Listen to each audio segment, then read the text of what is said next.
Yo, what's up, guys? Happy Friday. We're going to do a quick live stream, lock in some bets, kind of recap today. I did 2 live streams, and honestly, it was a pretty good day if you were on the live streams. I mean, we had 2x on PrizePicks, 4 for 5. I mean, this was on the lamb taco from Taco Tuesday, so a couple days ago, and then we had another 4 for 5. I mean, Cooks got 4 receptions, so obviously kind of sucks. I mean, we were close to the 10x. But that's just kind of how it is sometimes. And then also we got another play that's looking like it could be another 4 out of 5. John Collins didn't go over. And then on Fliff, I mean, we've been on a pretty good run. So again, like on these live streams, I try to focus on the main sports books. Fliff, PrizePicks, kind of the books legal in a bunch of states. So 1 win, 2, 3, 4, 4, 7, 5, 6, overall like pretty good, a lot of green in a row. So hopefully we can find some more good plays, keep it going. Again, like not going to win every bet, but regardless, let's find some plays. So what we can do is maybe we start out with PrizePicks, and let's just kind of lock in a slip. I'm going to try to keep these live streams pretty tight. So the first play that OddsJam is recommending is Mike Gesicki under 1.5 receptions. So let's kind of take a look at this. Obviously, there's a bunch of lines on PrizePicks.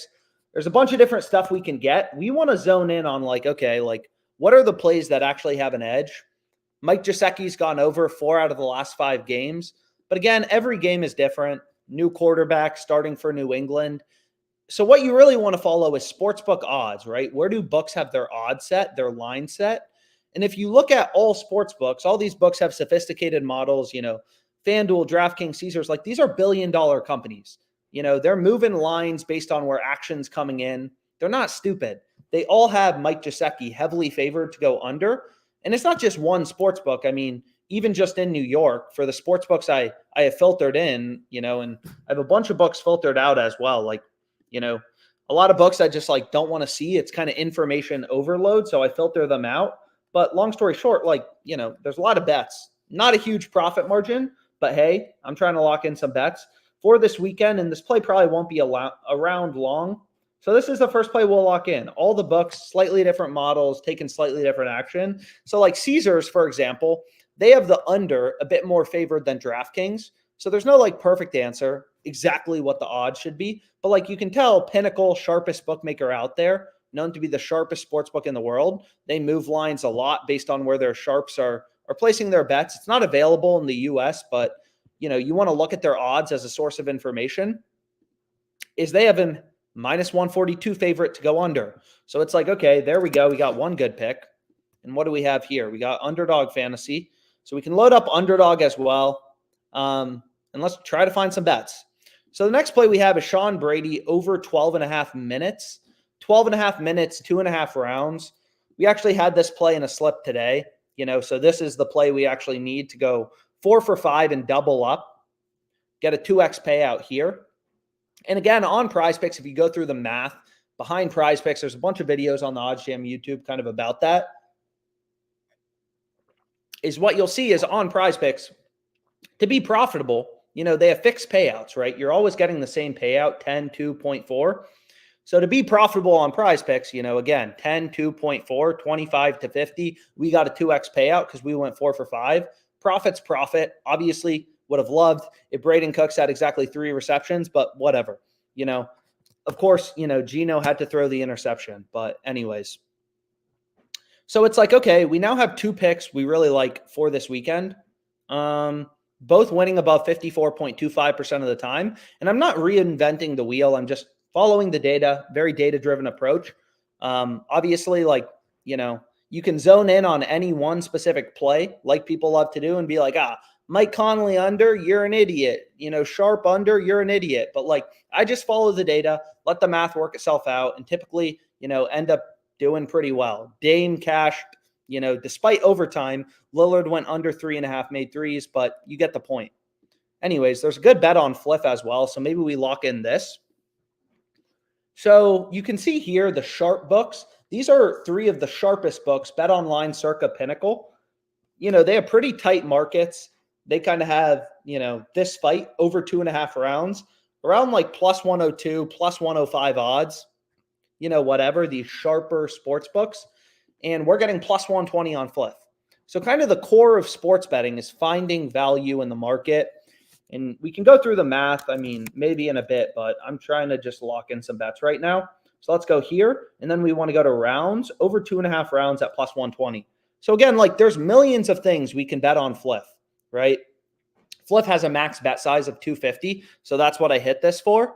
And like, again, there's a shit ton of stuff we can bet on Fliff. There's all these NFL lines. Every NFL game has thousands of different, lines, player props that we could bet on. So OddsJam is just reading in all this data and pointing out value. And this is the top play right now, at least for the main books that I try to focus on in these live streams, Fliff, Underdog, PrizePicks, because they're legal in the most states. But let's go back to PrizePicks. So the next play we have is Coup over 6.5 kicking points. So again, on PrizePicks, any play winning above 54.25% of the time is profitable. So we have the most accurate kicker in the NFL, Coup. He's gone over 3 of the last 5 games. But again, every game's different. Jets have a pretty good defense. You want to follow market odds. So if you take a look here, it's like, okay, all the books have him heavily favored to go over, 6.5 kicking points, 2 field goals, and an extra point. All the books have his over heavily favored. So following the data, the over is the play we want to be on. So it's like, okay, we now have 3 picks. And we can check out some of these touchdown scores. So if you take a look here at Tyreek Hill, stuff like that, it's like sometimes there's some good value. A lot of times on the under in these touchdown props. So like last week we had Kamara to go under.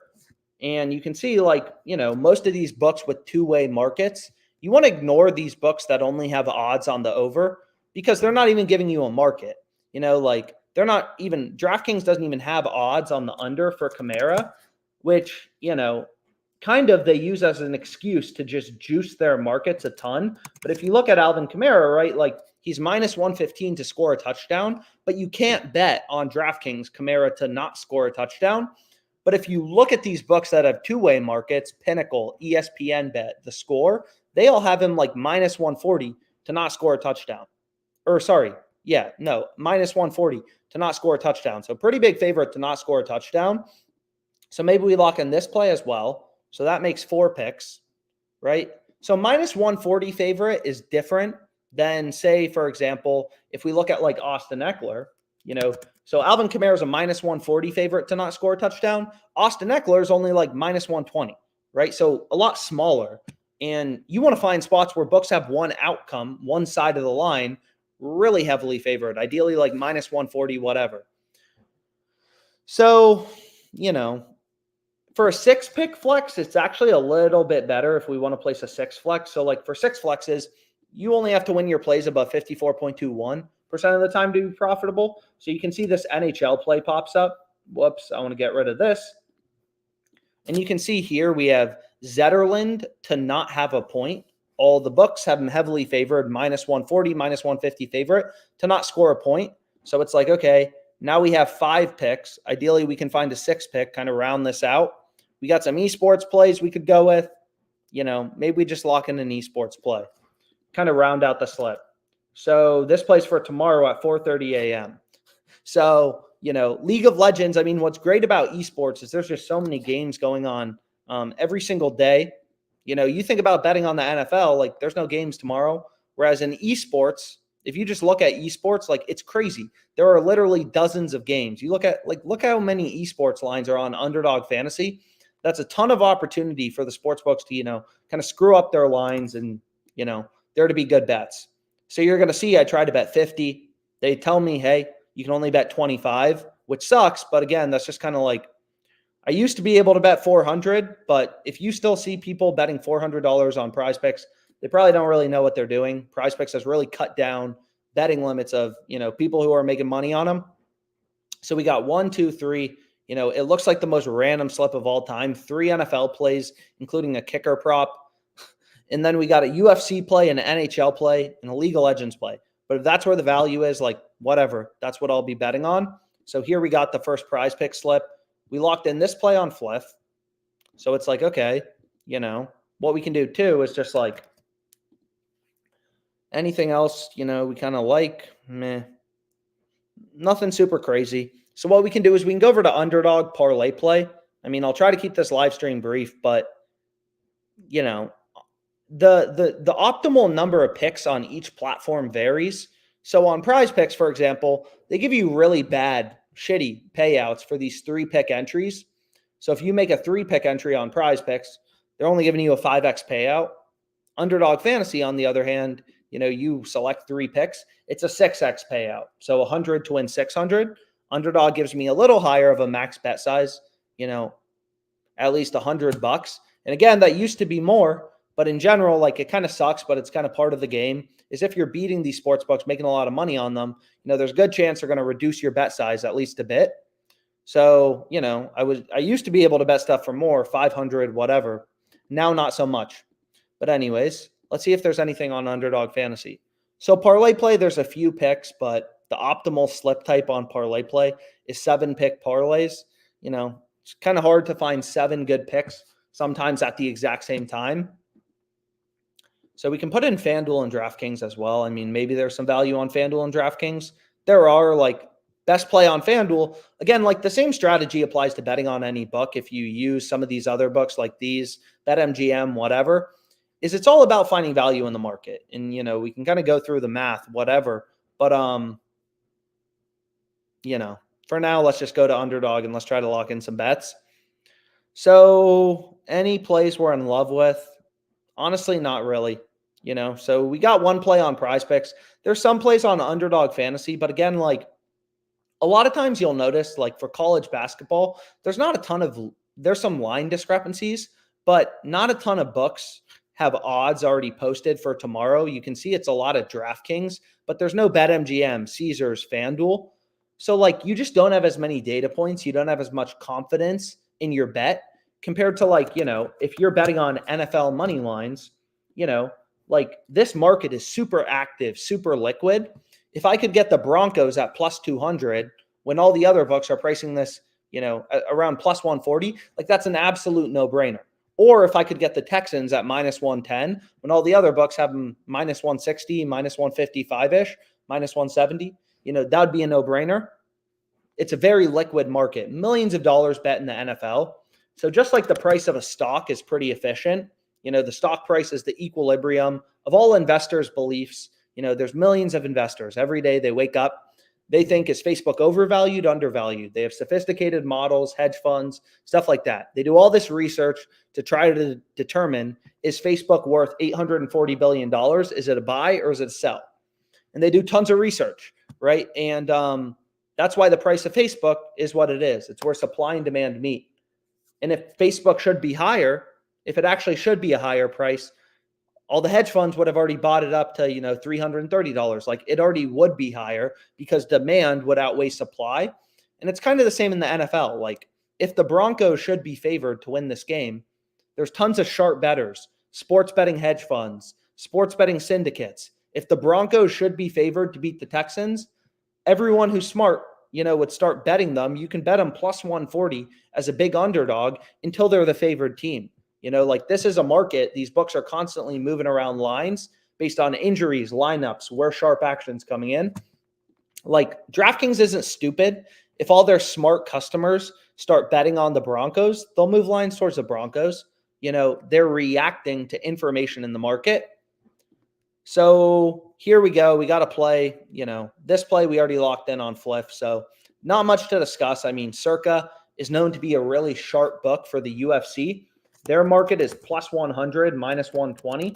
So if you remove the VIG, again, the way that books make money, like Circa, is they charge a spread, right? Like they're just like a stockbroker. Hey, I'll buy this stock at 100. I'll sell it at 120.